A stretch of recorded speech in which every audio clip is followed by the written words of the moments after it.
Greg, how much do you think the propaganda that you describe and the book describes has been dented in the last few years? There has been a shift, unfortunately paid for with the blood of Palestinians and the blood of Lebanese.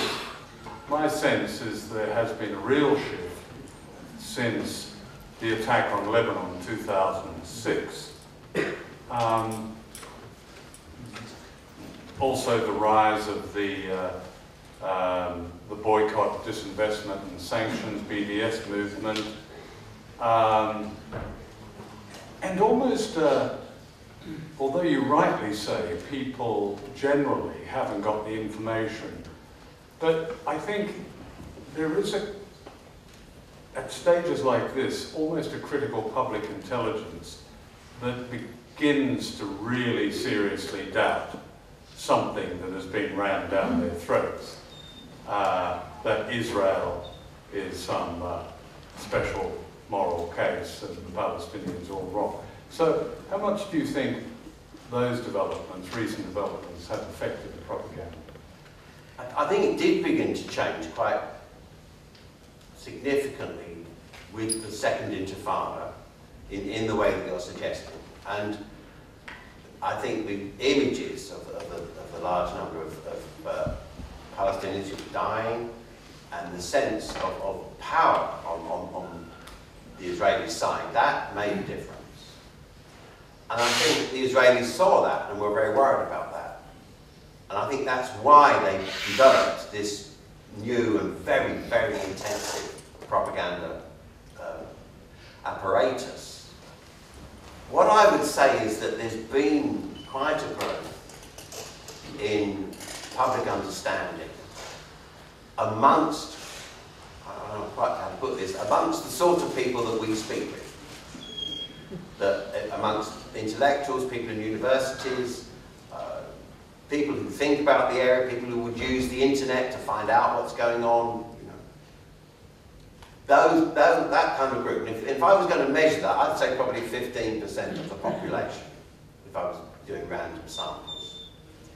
And we perceive that change because those are the circles in which we move and in which we talk.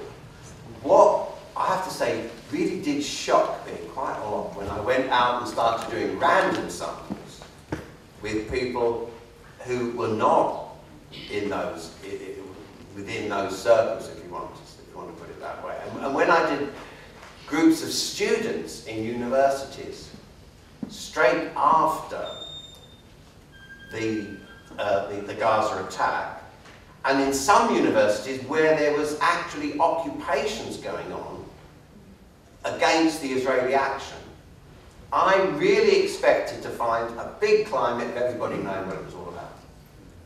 But I didn't. And what I found when I took all these samples was that the 15%, the 20% knew about it. The rest of them were absolutely taking it from TV. And I asked people, where did you get the information from? Television news. Does anybody use the internet? And you would find people say, oh yes, we use the internet, you know. What are you watching when you switch the internet on for news? BBC homepage. So although the internet is there for that small group, and when you read the book, you will see these comments again and again. People repeat. For one very funny moment where I was in a group with a group of students, and there were boys there, and there were young men, young women, and it just happened that two of the young men were news freaks and watched a lot of BBC News. And I asked them how they attributed blame when they saw these images. And the guys blamed the Palestinians and repeated exactly what they'd heard on the news. And the women, I have to say, I don't in any way wanted to, it's just how it worked, right? There's not any comments about gender here. That just happened these women, these particular three women, were not interested much in the news. And they blamed the Israelis because they'd heard people chanting and shouting in the university, and they thought, oh, it must be the Israelis, and they hadn't watched any news. So, and they didn't really much about it. But, I mean, I wouldn't say any of them were very well informed, to be honest. But the issue was, and I have to say I was very shocked by the responses of some of these people, because they made it absolutely clear that they were sorry for the Palestinians. A lot of them had said, yes, the Palestinians have got a case, it's very sad, yes, they lost the land and everything, and it's very difficult. And I realise they've got this big problem with Israel. It's very sad for them. And they have got a grievance. But if only they'd stop firing the rockets. And this came back as a constant refrain.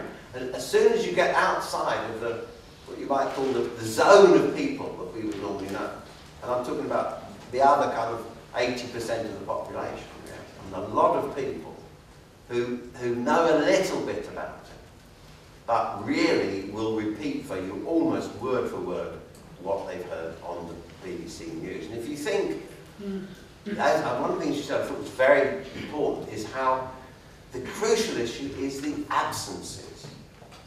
The absences in public understanding exactly parallel the absences in the news.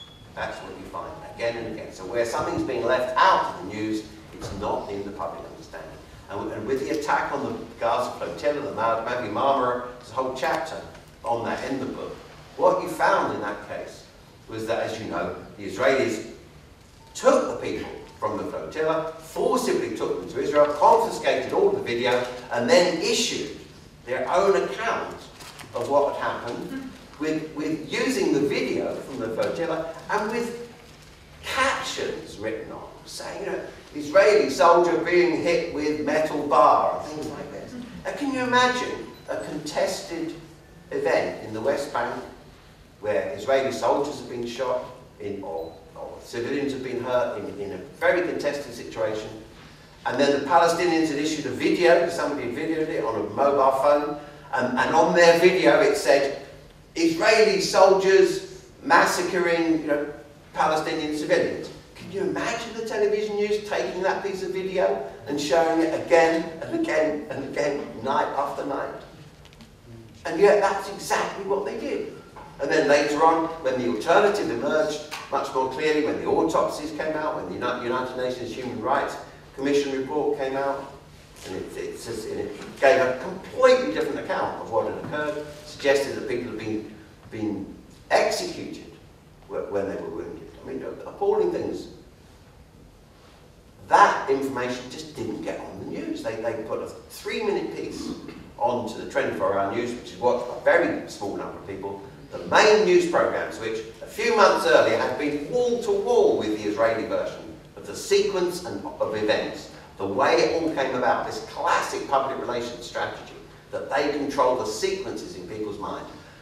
The Israelis were peaceful, they landed peacefully on the decks, then they were attacked. That sequence, which you know is not the correct sequence of events, it's just not what happened. The first attacks were by boats, but all of that was missing from the Israeli account.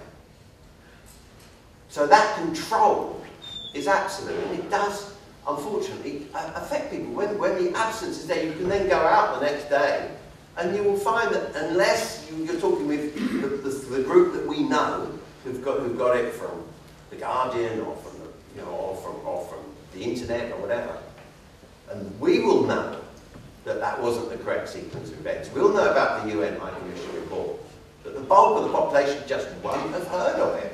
It's just a gap. It's an absence, and I think that's the big problem that is now faced. It's interesting that on the night of the reporting of the flotilla attack, May the 31st last year, I happened to be watching the news, and I switched between BBC and ITV. And while I was doing that, I went on the net. Was that an instruction? Because what I found on the net instantly was the news.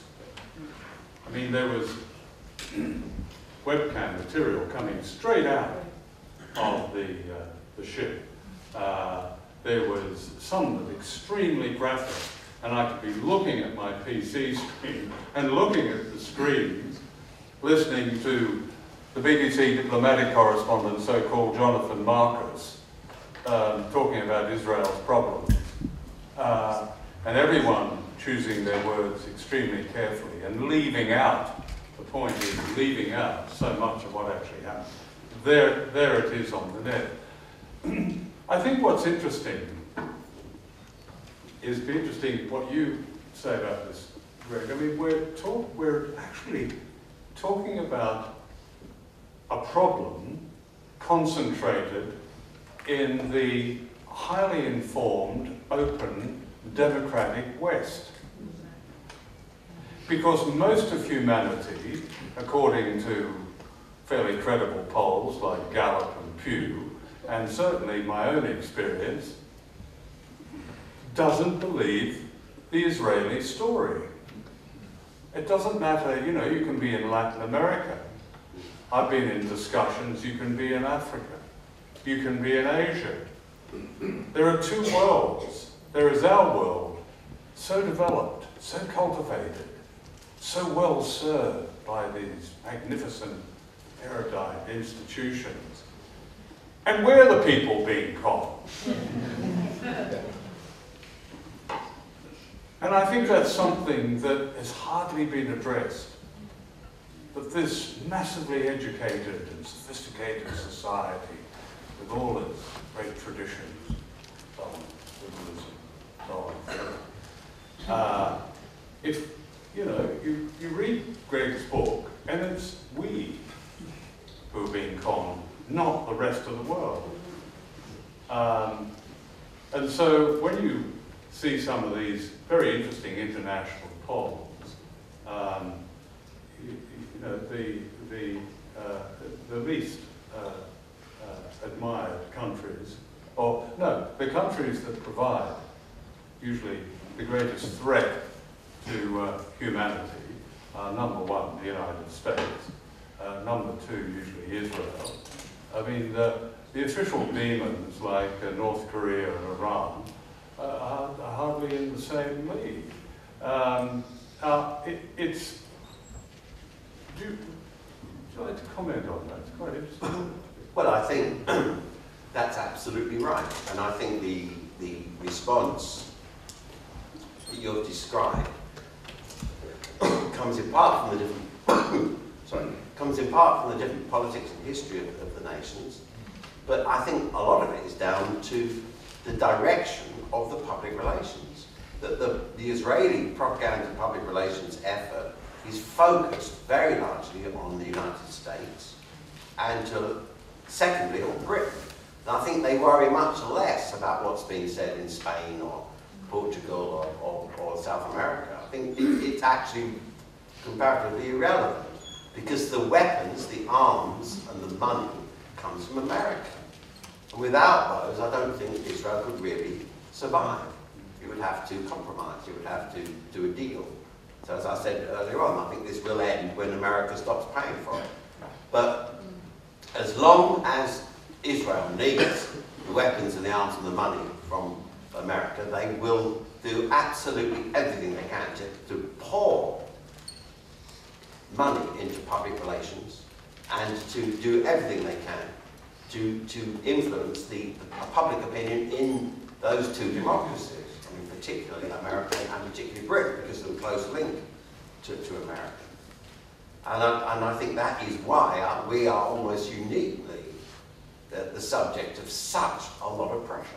And the journalists here are under huge pressure, partly because of the propaganda, but also I think because of the actual political relationships within which the British state is involved. You probably almost certainly saw that very interesting program called the Israel Lobby, which said that at that time that 80% of Conservative MPs were in the Conservative Friends of Israel, that the Labour Party was deeply involved in the politics of Israel, that the Blair, as you know, was very, very close to Bush,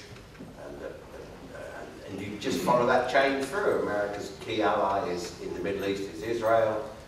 Britain's key ally is America.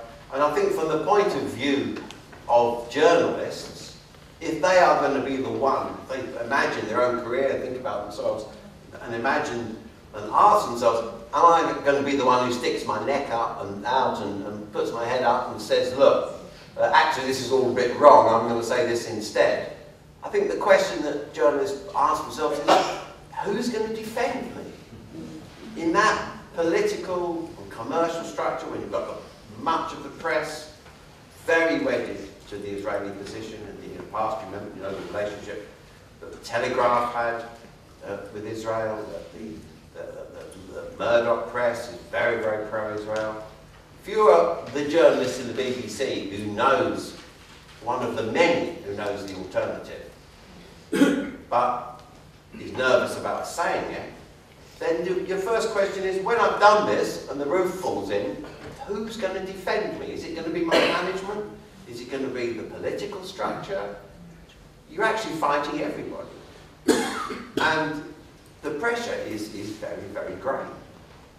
And it comes because of the strategic, political, commercial relationships that Britain and America have with Israel.